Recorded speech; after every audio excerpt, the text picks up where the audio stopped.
why Cleopatra was more powerful than the men on the moon. What is power?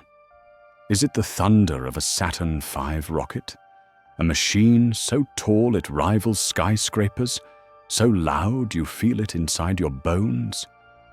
Is it the unbelievable violence of 7.5 million pounds of thrust, pushing 3 men away from Earth, turning flesh and blood humans into streaks of metal, moving faster than sound itself? Is it the courage it takes to ride that fury into a silent black void, trusting that mathematics, human craftsmanship, and a prayer are enough to carry you across 250,000 miles of nothingness and bring you back alive? Or is power something quieter, something older, something far more personal? Is power the ability of one human being to speak a single word and cause an entire nation to shift beneath her feet? To send armies marching not because they believe in her, but because they fear what will happen if they don't? To command the wealth of the richest kingdom on earth as if it were an extension of her body? Is power the kind that comes not from machines or committees or institutions, but from personality, intellect, and will? 2,000 years separate Cleopatra VII and the astronauts of Apollo 11. One lived in a world of temples and scrolls, the other in a world of rockets and microchips. And yet when you compare not the worlds they lived in, but the power they individually held, the contrast becomes startling. Neil Armstrong walked on the moon. Cleopatra walked into the rooms where history was decided. Armstrong planted a flag. Cleopatra planted fear in the hearts of Rome's greatest generals.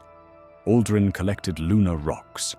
Cleopatra collected kingdoms, alliances, and wealth unmatched by any woman of her age. Collins orbited alone in the command module. Cleopatra ruled alone in a palace of marble and gold, with the lives of millions in her hands. This is the story of why Cleopatra, without rockets, computers, or machines, held a kind of personal power the astronauts of Apollo could never imagine. And it begins not with her reign, not with Caesar, and not with Antony, but with the dangerous world that shaped her. The world Cleopatra inherited. Cleopatra VII. Philopator was born in 69 BCE into the Ptolemaic dynasty, a royal line that had ruled Egypt for nearly 3 centuries. The Ptolemies were Macedonian Greeks, descendants of the general Ptolemy who took Egypt after Alexander the Great's death. They inherited the wealthiest, most fertile land in the Mediterranean, but they also inherited a kingdom where legitimacy was constantly under threat. Egypt was rich, beautiful, and coveted. Its grain could feed nations. Its coastline controlled key trade routes. Its culture blended Greek sophistication with ancient Egyptian spirituality, creating a society that was both intellectually advanced and deeply traditional. Rulers who controlled Egypt controlled a treasury of gold, grain, papyrus, oil, and manpower. They became targets of foreign empires and internal traitors. The Ptolemies responded to this danger with paranoia. They married their siblings, murdered their rivals, developed reputations for both brilliance and madness. Royal children grew up surrounded not by playmates, but by political conspirators. Every feast could be poisoned. Every embrace might conceal a dagger.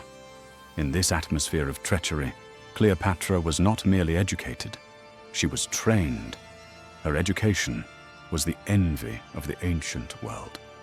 She studied in Alexandria, a city that was the beating heart of Hellenistic civilization. The Library of Alexandria contained hundreds of thousands of scrolls, science, philosophy, mathematics, medicine, astronomy, engineering. Scholars came there to debate, to calculate the size of the earth, to dissect the human body, to invent devices like the early steam engine. Cleopatra was immersed in this world. She learned the full suite of Greek rhetoric, Aristotelian logic, persuasive argumentation, political philosophy. She read poetry and epic novels. She understood the geometry of Euclid, the astronomy of Eratosthenes, the medicine of Herophilus.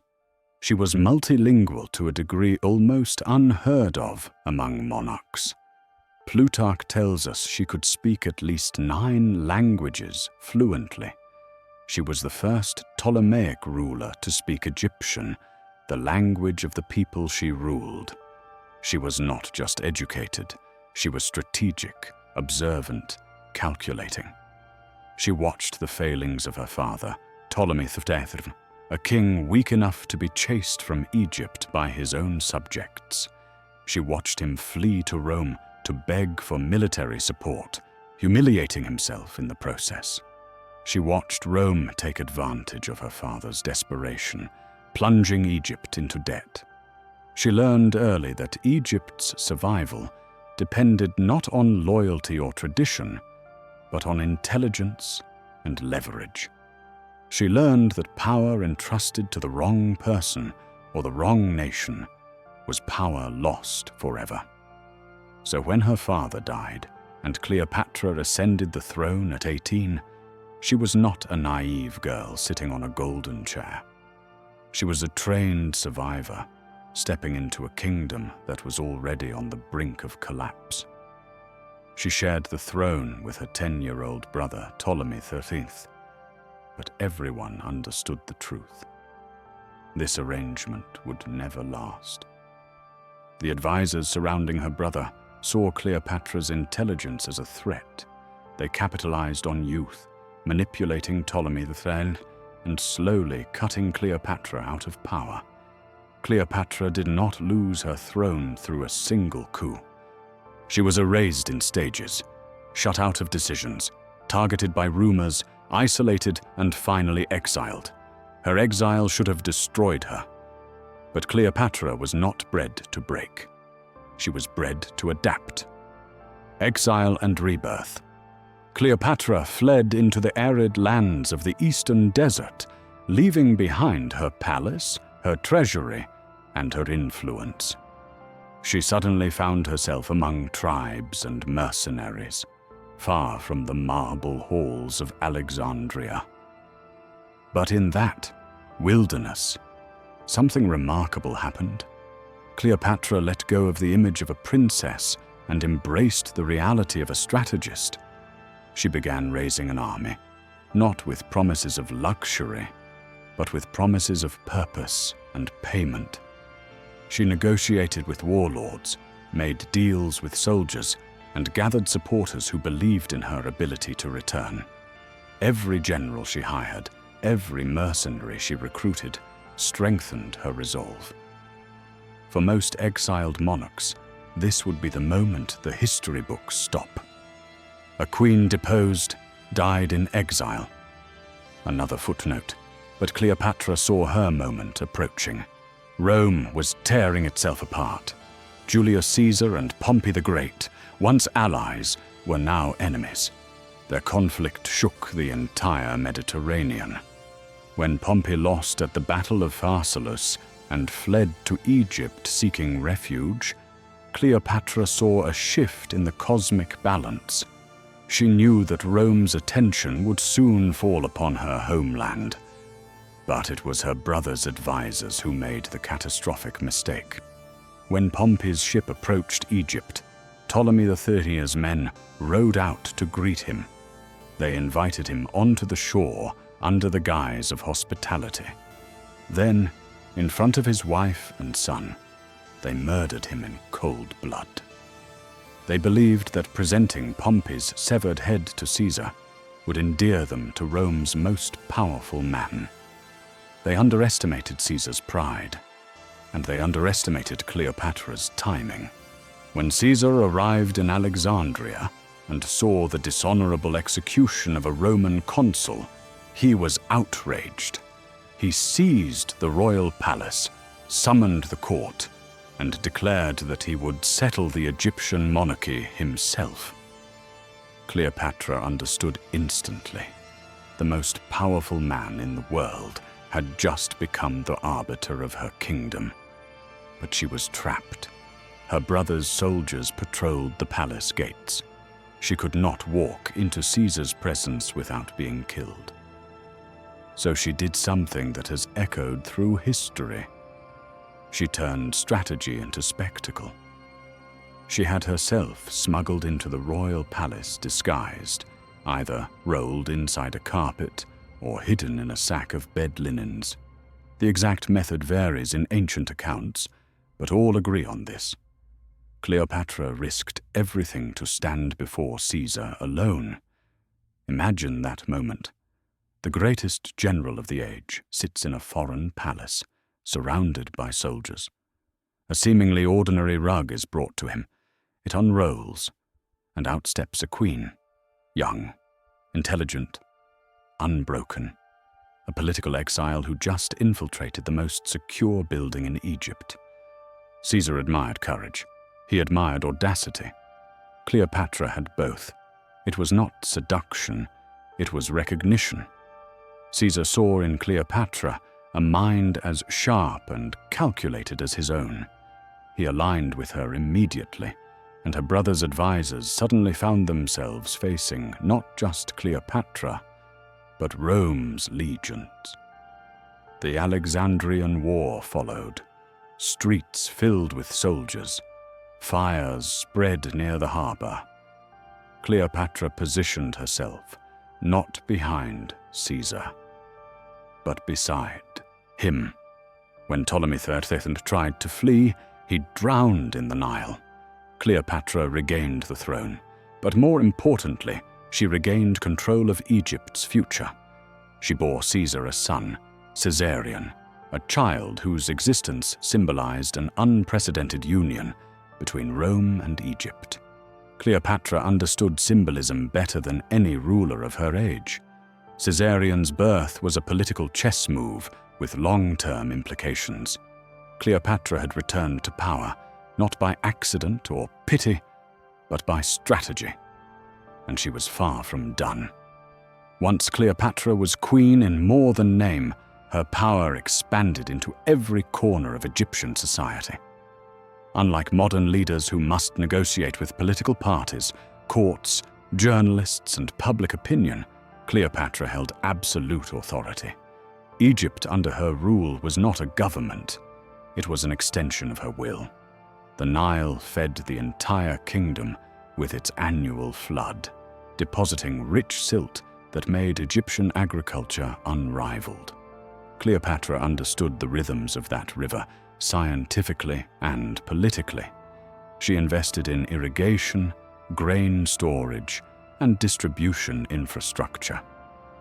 The grain shipments that traveled north by ship to Rome were not just economic exports, they were political leverage. Rome could not feed itself without Egyptian wheat. If Cleopatra adjusted the grain flow, Rome felt the pressure instantly.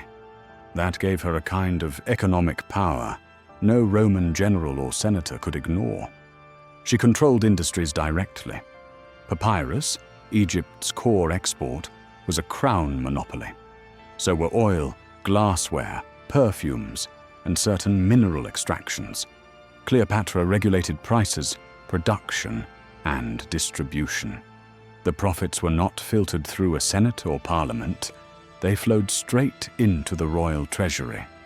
Some historians estimate her personal wealth in modern terms as the equivalent of $70–90 billion. But that number means little by itself. What matters is that this was not a corporate empire or state reserve. It was her wealth, under her direct control. If Cleopatra wanted a fleet, she commissioned it. If she wanted a new temple, she built it. If she wanted a city to prosper, she invested in it.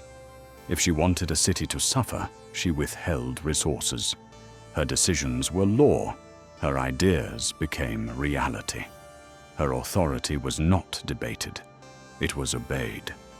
She also understood the power of image, not shallow beauty, but the political psychology of perception. She portrayed herself as Isis reborn, the divine mother of Egypt. She minted coins with her face in a style closer to Roman realism than Greek idealism, signaling clarity and strength. She learned Egyptian so she could address the people in their own tongue. She embraced Greek philosophy to reassure the Alexandria elite. She balanced tradition and innovation with uncanny skill. This alone made her dangerous to Rome. A ruler with divine symbolism, unmatched wealth, strategic intelligence, and popular support is a threat, even if she commands no legions. But Cleopatra commanded legions. The warlord and the queen. After Julius Caesar's assassination in 44 BCE, Rome fractured once again. Caesar's heir, Octavian, fought for influence against Mark Antony, Caesar's former ally and a formidable general. Cleopatra watched Rome's chaos with meticulous calculation. She needed an alliance, but not with Rome as an institution. She needed one with a Roman power broker. Her meeting with Mark Antony at Tarsus has become legendary. She sailed upriver in a barge decorated with gold and purple, surrounded by attendants dressed as gods, perfumed air drifting across the water.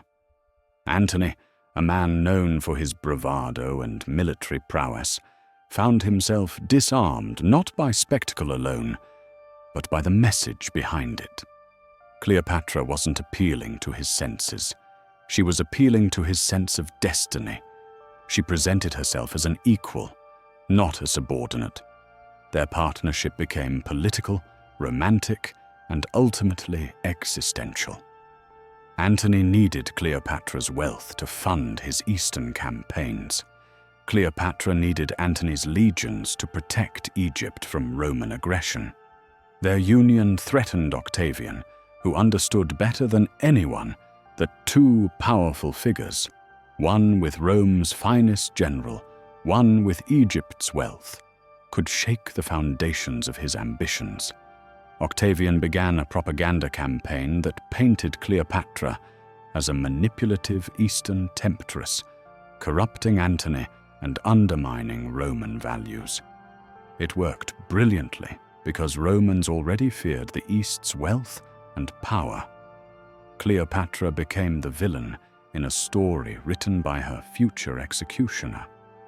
But propaganda did not diminish her actual authority. Cleopatra commanded Egypt's navy. She supplied Antony with ships and men for the Parthian wars. She negotiated, financed, and strategized. She managed the home front while engaging in diplomacy across the Mediterranean. She was not Antony's accessory. She was his partner, and often his superior in political foresight. When war with Octavian became inevitable, Cleopatra prepared for the confrontation. She invested in ships, provisions, and manpower. She was no armchair strategist. When the Battle of Actium erupted, Cleopatra sailed with the fleet, positioned at the center, ready to direct forces herself. The battle was disastrous, not because Cleopatra lacked resolve, but because Octavian's forces were unified, disciplined, and unburdened by divided loyalties. Actium marked the fall of their ambitions, but not the collapse of Cleopatra's will.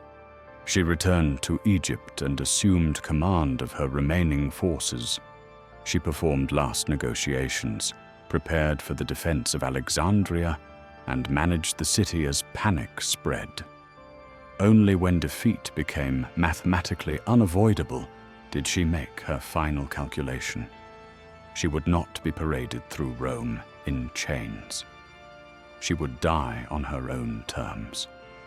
Her death was the end of 3,000 years of pharaonic rule. It was the end of Egypt as a sovereign empire. It was the end of the Ptolemaic dynasty. But her legacy, her power, didn't end. Because Cleopatra's story forces us to ask a question we rarely consider.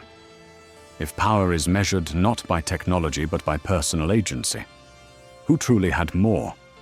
If you're fully immersed in this story and want more long-form documentaries that challenge everything you think you know about history, take a moment to subscribe. Here, we don't just tell stories, we reconstruct them, reframe them, and reveal the hidden forces that shaped our world. Now let's leave the palace at Alexandria behind and step into a world of rockets, circuits, and human ambition unlike anything Cleopatra could have imagined. 2,000 years after Cleopatra's death, the human world had transformed into something unrecognizable. Her Egypt, with its marble courtyards, incense-filled temples, and scroll-lined libraries, felt ancient compared to the metallic spires of the 20th century. By 1969, humanity was no longer bound to the earth. Nations had become industrial machines. Knowledge had exploded across continents. Technology had achieved a kind of magic even the Library of Alexandria could not predict. Yet the most fascinating part of this comparison is not how much the world changed, it's who changed it. Because while Egypt under Cleopatra was shaped by one mind, the world of 1969 was shaped by millions. The power of the 20th century came not from kings or queens, but from institutions, committees, factories, laboratories, assembly lines, and global ideological movements. The 1960s were a decade defined not by individuals born into power, but by individuals trained, appointed, or elected by complex systems larger than themselves. The mightiest nations were no longer kingdoms but superpowers, the United States and the Soviet Union. Their competition was not for land, but for influence, prestige, and ideological dominance. And space, the new frontier, became the ultimate battleground. Cleopatra ruled a world where rivers and roads defined power. Armstrong lived in a world where vacuum and velocity defined it. This shift, from natural geography to cosmic ambition, marked one of the most profound changes in human history. But it also exposed something deeper. In the modern world, no individual ruled alone. The astronauts of Apollo 11 were extraordinary men, but they were not sovereign. They were specialists placed at the apex of a system of breathtaking scale. And that is where our comparison begins. The birth of a new kind of power. In 1961, President John F. Kennedy changed the trajectory of the Cold War with a single speech. Standing before Congress, he declared that America would commit itself to the goal of landing a man on the moon and returning him safely to Earth before the decade was out. It was a statement of national will, but it was not the command of a monarch. Kennedy could not decree the moon landing the way Cleopatra could decree a tax reform or a naval expedition. His words were a call to action, not an order. Congress had to approve the funding. NASA had to accept the challenge. Engineers, scientists, and technicians had to dedicate their lives to solving problems no human civilization had ever faced. The Apollo program was not a decision made in a throne room. It was a decision ratified by a democracy, executed through a hierarchy, and powered by collective effort. Cleopatra's power lived in the palace. The astronaut's power lived in the system. This distinction is vital. Cleopatra's authority was personal, absolute, unquestioned. Armstrong, Aldrin, and Collins had authority only within the narrow boundaries of their training and their mission protocols. When Cleopatra wanted change, she willed it. When NASA wanted change, it required committees, calculations, trials and votes. Both forms of power are awe-inspiring, but they are not the same. The astronauts, heroes without sovereignty. The 3 men of Apollo 11 were among the most capable humans ever trained. Neil Armstrong was a pilot of almost unnatural calm. He had flown experimental aircraft at the edge of space. He had escaped death in test vehicles that behaved more like dragons than machines. His mind was engineered for precision, his heart for silence under pressure. He was chosen to command Apollo not because he was famous, but because he was unflappable. Buzz Aldrin was a mathematical prodigy.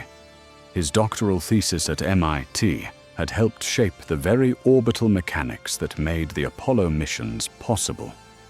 He understood spaceflight at a level few humans ever will. He was intense, disciplined, and brilliant. Michael Collins was the solitary guardian of the command module, a man responsible for bringing his crewmates safely home.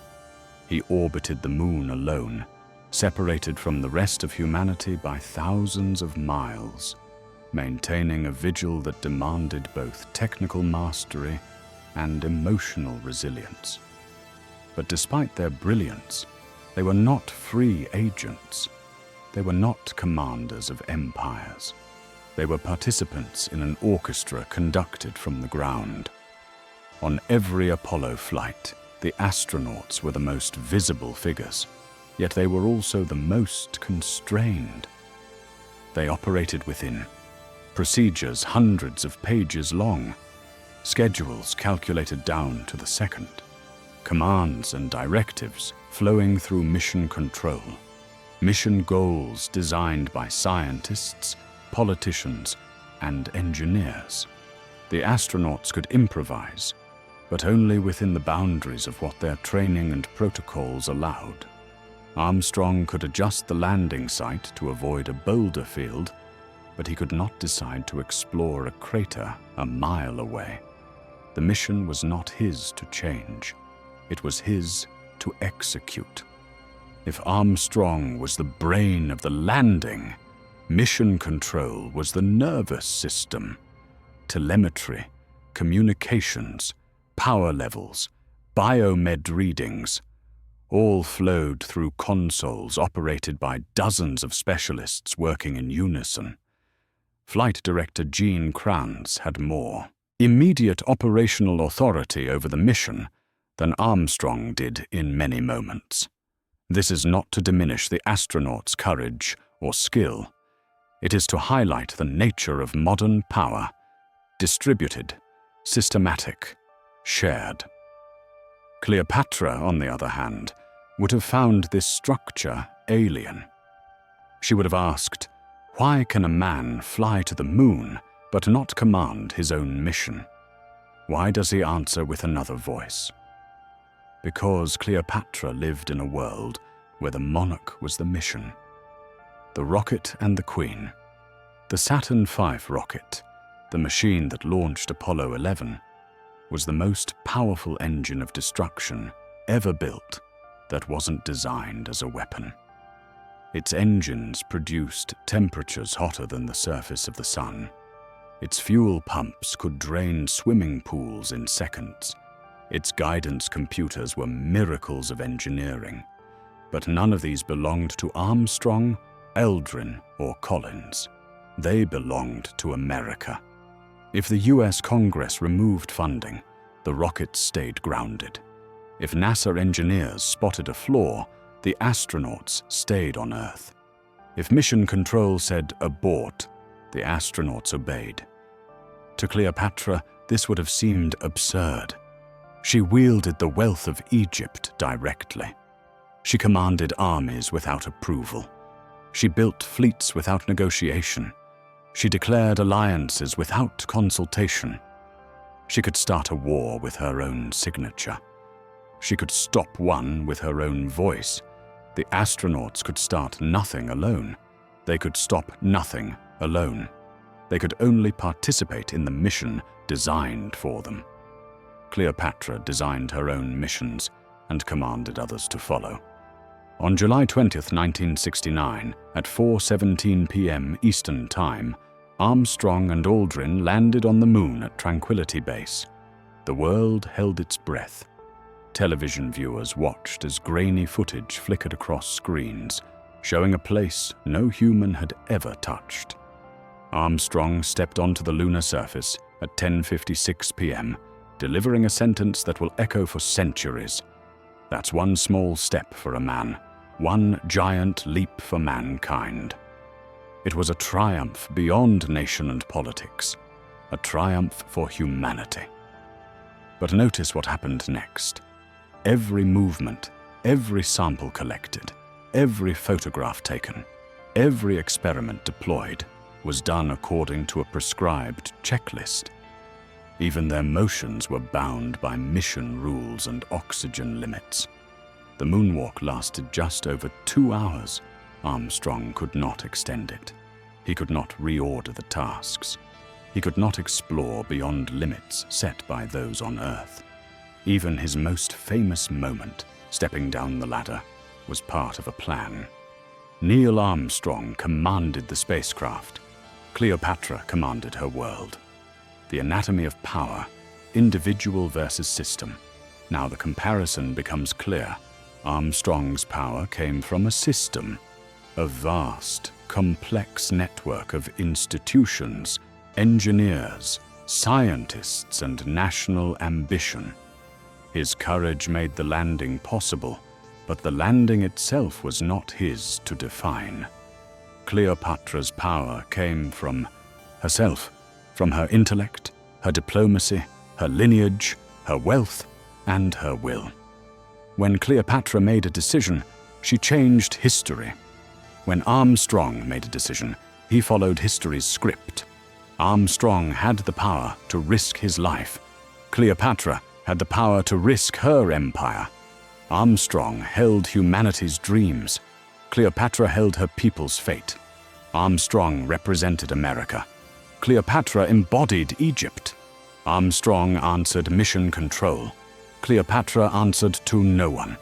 This is the central truth. Armstrong changed what humanity could do. Cleopatra changed what humanity did. The power of achievement is not the same as the power of autonomy. Armstrong achieved the impossible. Cleopatra could choose the impossible. What Cleopatra could do, that Armstrong could not. If Cleopatra believed a region should send more grain, it happened. If Armstrong believed he needed more time on the moon, he could not take it. If Cleopatra wanted to build a navy, she ordered it. If Armstrong wanted to change mission priorities, he needed approval. If Cleopatra wished to meet Antony, she sailed to him, surrounded by symbols of divinity. If Armstrong wished to alter his mission, he risked failure and death. If Cleopatra wanted to ally with Rome, she did it personally, face to face, changing the course of history. If Armstrong wanted to change anything beyond the cockpit, he did it through interviews and public influence after the fact. Cleopatra could determine war and peace. Armstrong could determine thrust and descent. Cleopatra could change the political destiny of empires. Armstrong could pilot a spacecraft within limits set by others. Cleopatra's power was immediate. Armstrong's was symbolic. Cleopatra commanded millions. Armstrong inspired billions. Both are power. But one is personal power. The other is systemic power. This is why the comparison is so striking. Cleopatra's decisions affected the world directly, instantly, and irreversibly. Armstrong's achievements affected the world philosophically, symbolically, but not structurally. He changed aspirations, not policies. Cleopatra changed policies, economies, alliances, and lives, and she did it alone.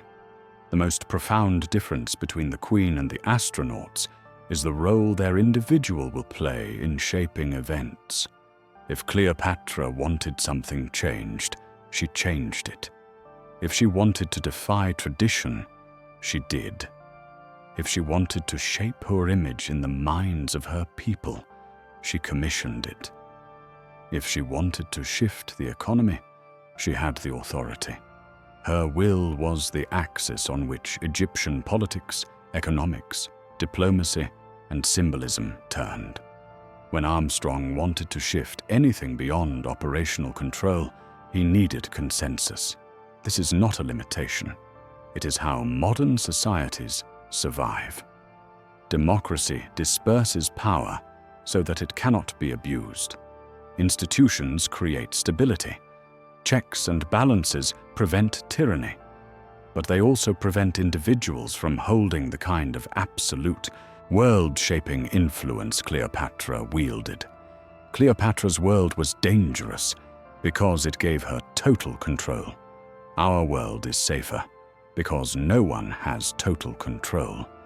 But from a historical perspective, from the perspective of raw personal power, Cleopatra stands at a level that astronauts, for all their heroism, were never meant to reach. Both stories, Cleopatra's and Apollo 11's, have become myths. But myth is never just a story. Myth is a framing device, a filtering lens, the residue left behind when history is washed by time. And the way each myth formed reveals as much about the world that created it as it does about the people at its center. Cleopatra's myth was not born to honor her. Apollo's myth was not born to diminish the astronauts, but each reflected a world struggling to understand its own power. Cleopatra's story began in the palaces of Alexandria and ended in the archives of Rome, where it was reshaped, distorted, and weaponized to serve imperial agendas. Over centuries, her life was retold not as a record of reality, but as a parable of danger, seduction, and downfall. A story meant to justify Rome's victory and delegitimize Egypt's final sovereign. Apollo 11's story began on a launch pad in Florida and ended on television screens around the world, where it was transformed into a symbol of human unity, national pride, and scientific triumph. Its myth was not a distortion meant to destroy reputations, but a bright flame meant to elevate spirit, ambition, and the idea of progress itself. History remembers Cleopatra through the shadows cast by those who wanted her diminished. History remembers Apollo through the spotlight cast by those who wanted it celebrated. And yet behind these very different myths hides a deeper symmetry. Both Cleopatra and the astronauts became more powerful in imagination than they ever were in life. But for opposite reasons. Cleopatra became a myth because the world feared her. Apollo became a myth because the world admired them. Cleopatra's myth was built as a cage. Apollo's myth was built as a monument. And to understand the difference, you have to look at how each figure interacted with the world around them, not just historically, but symbolically. The shaping of Cleopatra, a conqueror's myth. When Cleopatra died in 30th BCE, she did not leave behind a nation of chroniclers ready to preserve her legacy. Rome took control of Egypt and immediately began curating her memory in a way that served Octavian, now Augustus, the first Roman emperor. To justify his conquest, Rome had to rewrite Cleopatra. She could not be remembered as a capable ruler. She could not be remembered as a political strategist. She could not be remembered as an intellectual. She could not be remembered as a woman who nearly fractured the Roman world. She had to become something else, a warning. So the Romans recast her as the ultimate femme fatale, a foreign seductress whose exotic allure ensigned otherwise noble Roman men. Caesar was diminished for falling under her spell. Antony was demonized for surrendering his Roman virtue at her feet. Cleopatra became the scapegoat for their political choices. Her intellect, her multilingualism, her command of economics, her naval leadership, her understanding of propaganda, her calculated diplomacy, all were stripped away. In their place, a new story emerged. A queen who weaponized her beauty because she had nothing else. It was a lie, but it was an effective lie. Over time, this Roman version of Cleopatra hardened into cultural memory. It appeared in poetry, in drama, in historical texts written long after her death. When the Renaissance rediscovered classical literature, it resurrected Rome's caricature, not Egypt's reality. Shakespeare's Cleopatra, though magnificent and complex, was still the creature of Roman imagination. Hollywood later added jewels, eyeliner, and spectacle. But the core myth remained Roman. Cleopatra as enchantress, not empress. The tragedy is that Cleopatra's real power was never her beauty.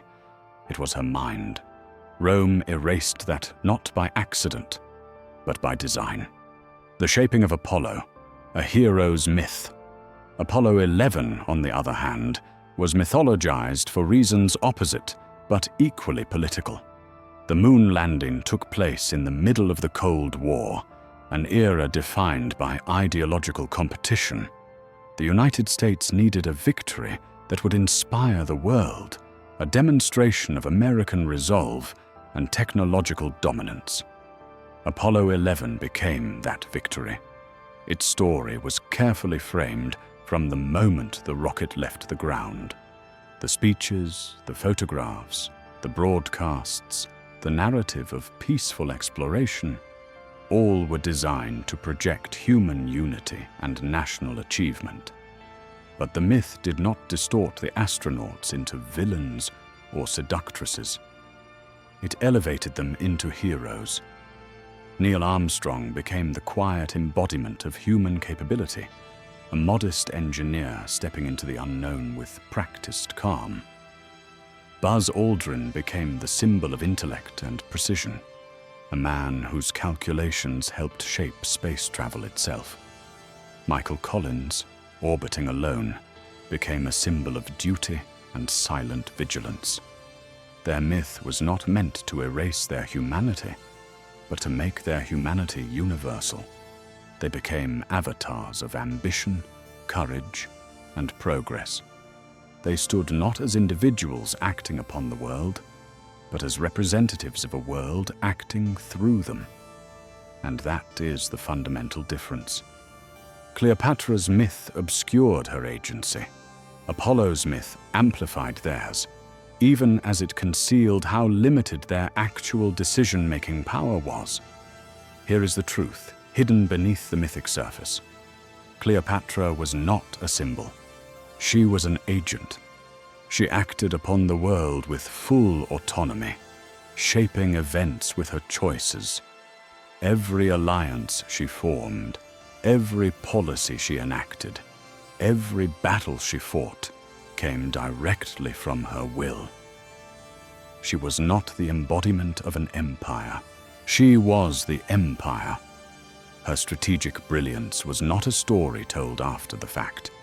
It was the force that made history bend around her. Armstrong was not an agent. He was a symbol. He was a symbol of technological progress, of collective effort, of the incredible things humanity can do when it aligns behind a singular goal. But Armstrong didn't choose the mission. He didn't set the objectives. He didn't dictate the politics. He didn't design the spacecraft. He didn't decide when to launch. He didn't choose the landing site. He didn't control the mission's duration. He executed the most important mission in human history. But he didn't author it. Cleopatra authored her own story, even when Rome tried to rewrite it. Armstrong executed a story authored by thousands of others. That is the difference between being an agent of history and being the face of history, Armstrong embodied the dreams of humanity. Cleopatra imposed her dreams upon humanity. Think about the contrast. Armstrong walked on the moon because the world made it possible. Cleopatra stood against the world and forced it to respond. Armstrong was the tip of a spear forged by a nation, a dazzling point on a mechanism powered by engineers, mathematicians, politicians, and budgets stretching across a decade. Cleopatra forged herself, a single mind navigating the deadliest political landscape of the ancient world. Armstrong's power was collaborative. Cleopatra's power was sovereign. Armstrong was surrounded by 1,000 supporting voices. Cleopatra stood alone. Armstrong was celebrated by the nation that sent him. Cleopatra was vilified by the empire that defeated her. Armstrong's myth expands his role, making him larger than life. Cleopatra's myth shrinks her role, making her smaller than she was. Yet both myths endure, shaping our perception long after the real people have turned to dust. Cleopatra's legacy is a paradox. Her enemies tried to erase her humanity, but in doing so, they made her immortal. Her myth was meant to destroy her, but it ensured she would never be forgotten. Her story was twisted into a cautionary tale, but it became a source of fascination for centuries. The world feared Cleopatra because she wielded power no woman, no monarch, was supposed to wield in the ancient world. Her autonomy threatened empires. Her brilliance frightened statesmen. Her presence changed the course of Rome's destiny. Apollo 11's legacy is the opposite kind of paradox. It was designed to inspire unity, but it was born from rivalry. It was framed as a triumph of peace, but it emerged from the tensions of the Cold War. It was meant to symbolize the victory of science, even though it required political will as much as scientific genius. But unlike Cleopatra, the astronauts were not rewritten as villains. They became something rare, symbols untouched by malice. Their myth does not threaten their humanity, it preserves it. Their legacy does not distort their achievements, it magnifies them. Yet the comparison remains striking. Cleopatra's myth sought to strip her of agency. Apollo's myth sought to grant the astronauts more agency than they had. Cleopatra was diminished in memory because she held too much power in life. The astronauts were glorified in memory because they held too little personal power during the mission itself. This is the irony at the heart of their legacies. Cleopatra, a woman with absolute authority, became a symbol without agency. Armstrong, a man with defined limits, became a symbol of boundless agency. But beneath both myths lies the truth, a truth history cannot erase. Cleopatra shaped her world. Armstrong revealed what a world could become. Cleopatra forced her age to reckon with her ambition. Armstrong allowed his age to dream through him. Cleopatra was power turned inward, concentrated in a single sovereign. Armstrong's power turned outward, dispersed across a civilization. And that is why both remain unforgettable. Not because of what they seemed to be, but because of what they truly were. Cleopatra, the agent who refused to bend to the world. Armstrong, the symbol who carried the world farther than it had ever gone. Their myths diverge, their legacies converge, and their stories, placed side by side, reveal not who held more glory, but who held more power. In conclusion, who held more power? So who was more powerful? If power means technological capability, the astronauts win. They touched another world.